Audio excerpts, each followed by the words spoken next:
Petrol diesel की खपत को लेकर पीएम की तरफ से महत्वपूर्ण अपील की गई और केवल अपील नहीं बल्कि पीएम ने अपने काफिले को बिल्कुल छोटा करके मिसाल भी पेश की। पर एक तरफ है नेताओं के काफिले, दूसरी तरफ आम लोग जिन्हें रोजाना इस्तेमाल करना है। अब petroleum planning and analysis cell के अनुसार भारत में हर दिन करीब 13 करोड़ लीटर पेट्रोल इस्तेमाल होता है। ऐसे में मान लें कि अगर हफ्ते में एक दिन सभी लोग पब्लिक ट्रांसपोर्ट का इस्तेमाल करें तो 13 करोड़ लीटर पेट्रोल बचेगा। इसी तरह महीने में 4 दिन पब्लिक ट्रांसपोर्ट इस्तेमाल करें तो 52 करोड़ लीटर पेट्रोल बच सकता है। माना यह व्यावहारिक नहीं हो सकता, हमेशा सभी पेट्रोल गाड़ियां एक साथ बंद नहीं हो सकती। जरूरी सुविधाओं वाली गाड़ियों को भी हम इससे अलग कर दें और एक मोटा अनुमान लगाएं कि 50% गाड़ियां एक दिन के लिए सड़क पर न चलें तो करीब 6.5 करोड़ लीटर पेट्रोल की बचत हो सकती है। और अगर पेट्रोल के दाम को औसतन 100 रुपए समझा जाए तो 650 करोड़ की बचत।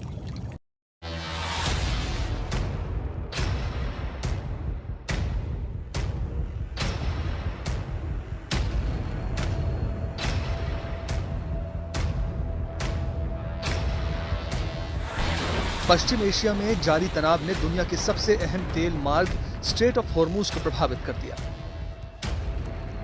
इसी रास्ते से दुनिया के बड़े हिस्से में कच्चे तेल की सप्लाई होती है। यह रास्ता बंद हुआ तो अंतर्राष्ट्रीय बाजार में तेल की कीमतें तेजी से बढ़ने लगी। स्थिति की गंभीरता को देखते हुए प्रधानमंत्री मोदी ने देशवासियों से ईंधन की बचत करने की अपील कर डाली। हमें पेट्रोल डीजल का उपयोग कम करना होगा। शहरों में जहां मेट्रो है वहां हम तय करें कि हम मेट्रो का ही उपयोग करेंगे, ज्यादा से ज्यादा मेट्रो में ही जाएंगे। अगर कार में ही जाना जरूरी है तो फिर कार पूल करने का प्रयास करें और भी लोगों को साथ बिठा लें।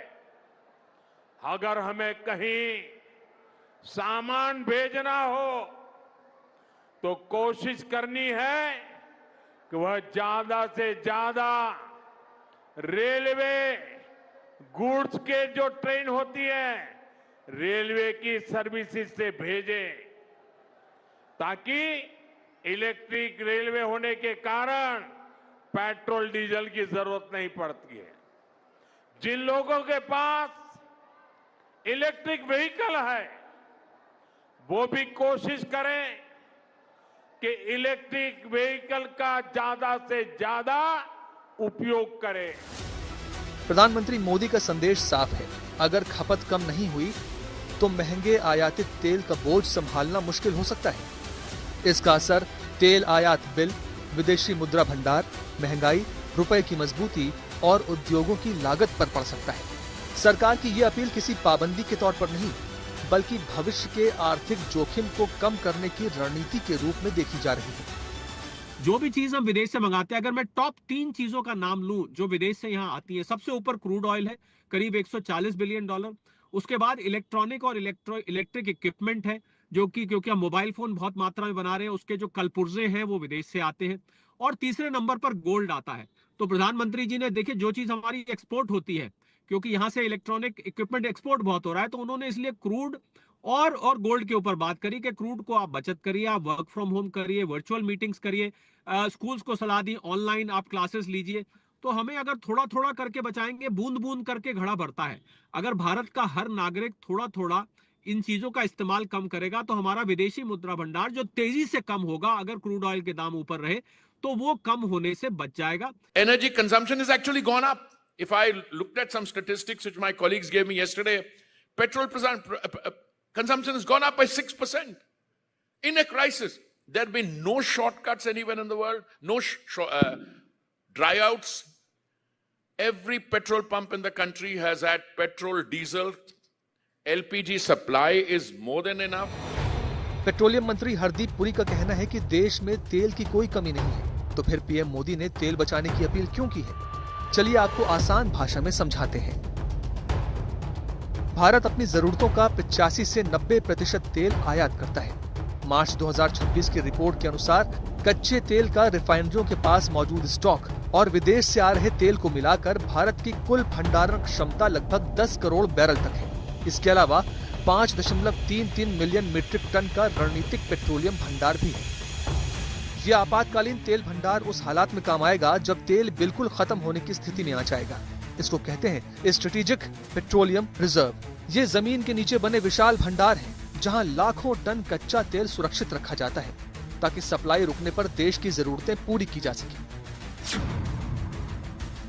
भारत ने अपने आपातकालीन तेल भंडार रणनीतिक तौर पर अलग अलग जगहों पर बनाए हैं। इनमें पहले चरण में विशाखापट्टनम, बेंगलुरु और पादुर में बड़े भूमिगत तेल भंडार तैयार किए गए हैं।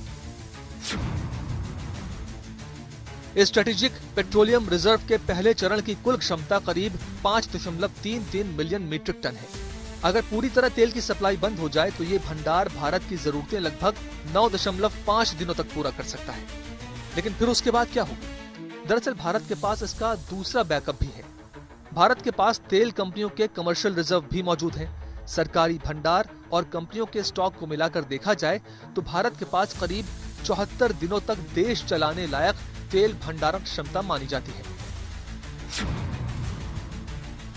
अगर अमेरिका ईरान संघर्ष लंबा खिंचता है और 74 दिनों का भंडार भी घटने लगता है तो सरकार को कड़े कदम उठाने पड़ सकते हैं। इसमें पेट्रोल डीजल की राशनिंग, घरेलू कीमतों की भारी बढ़ोतरी और विदेशी मुद्रा भंडार पर बड़ा दबाव आ जाएगा। यही वजह है कि पीएम मोदी अभी से ईंधन बचाने पर जोर दे रहे हैं। मेरी देश के हर नागरिक से अपील है, जहां संभव हो पेट्रोल डीजल का उपयोग कम करें। मेट्रो का उपयोग करें, इलेक्ट्रिक बस और पब्लिक ट्रांसपोर्ट का अधिक इस्तेमाल करें। कार पुलिंग को बढ़ावा दें। जिनके पास कार है वे एक गाड़ी में ज्यादा लोगों को साथ लेकर चलें। सरकारी आंकड़ों के मुताबिक भारत में रोजाना करीब 87.45 करोड़ लीटर तेल की खपत होती है। इसमें पेट्रोल और डीजल दोनों शामिल है। 2026 में भारत ने कच्चे तेल के आयात पर लगभग 134.7 अरब डॉलर खर्च किए हैं। Petroleum planning and analysis cell के मुताबिक देश में सबसे ज्यादा इस्तेमाल डीजल का होता है, जिसकी हिस्सेदारी करीब 37 से 39% है। डीजल का उपयोग मुख्य रूप से ट्रक, बस, खेती और दूसरे भारी वाहनों में किया जाता है। वहीं पेट्रोल की हिस्सेदारी करीब 14 से 16% है और इसका लगभग पूरा इस्तेमाल कार, बाइक और दूसरे सड़क वाहनों में होता है। एक आम भारतीय हर महीने औसतन करीब 9 लीटर ईंधन खर्च करता है, जिसमें लगभग 3 लीटर पेट्रोल और 6 लीटर से ज्यादा डीजल शामिल है। यानी साल भर में एक व्यक्ति अकेले करीब 109 लीटर ईंधन जला देता है। इसमें डीजल की खपत इसलिए ज्यादा है क्योंकि भारत में डीजल सिर्फ गाड़ियों का ईंधन नहीं बल्कि अर्थव्यवस्था की धड़कन माना जाता है। जैसे जैसे फैक्ट्रियां चलती हैं, माल ढुलाई बढ़ती है और नए हाईवे इंफ्रास्ट्रक्चर प्रोजेक्ट आगे बढ़ते हैं, वैसे वैसे डीजल की मांग भी तेजी से बढ़ने लगती है और ये सीधे तौर पर देश में महंगाई से भी जुड़ता है। ऐसे में पीएम मोदी की अपील से थोड़ा सा बदलाव भी आया तो ये बड़ा कदम होगा। चलिए हम आपको बताएं कि ईरान युद्ध शुरू होने के बाद से किस देश ने पेट्रोल के दाम कितने प्रतिशत तक बढ़ा दिए। पेट्रोल की कीमतों में सबसे बड़ी बढ़ोतरी म्यांमार में दर्ज की गई, जहां दाम करीब 89.7% बढ़े। इसके बाद मलेशिया में 56.3%, पाकिस्तान में 54.9%, यूएई में 52.4%, अमेरिका में 44.5% की बढ़ोतरी हुई।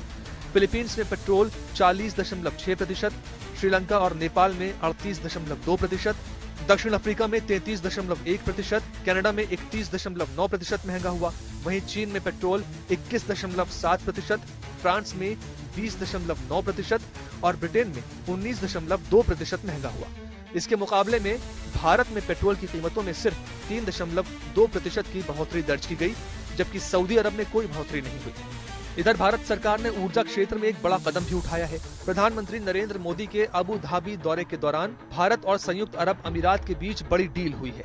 दोनों देशों ने भारत के स्ट्रेटेजिक पेट्रोलियम रिजर्व में यूएई के कच्चे तेल के भंडारण को बढ़ाने पर सहमति जताई। इस समझौते के तहत यूएई अब भारत के स्ट्रेटेजिक ऑयल रिजर्व्स में 30 मिलियन यानी 3 करोड़ बैरल तक क्रूड ऑयल स्टोर कर सकेगा। ये फैसला प्रधानमंत्री मोदी और यूएई के राष्ट्रपति मोहम्मद बिन जायद अल नहयान के बीच हुई बातचीत के बाद सामने आया। Indian strategic petroleum reserves to a level of 30 million barrels, the establishment of strategic gas reserves in India, and long-term LPG offtake supply agreements. In the field of investment, the UAE has traditionally been a significant investor in India. It's cumulatively the 7th largest investor in India over the course of the last 25 years.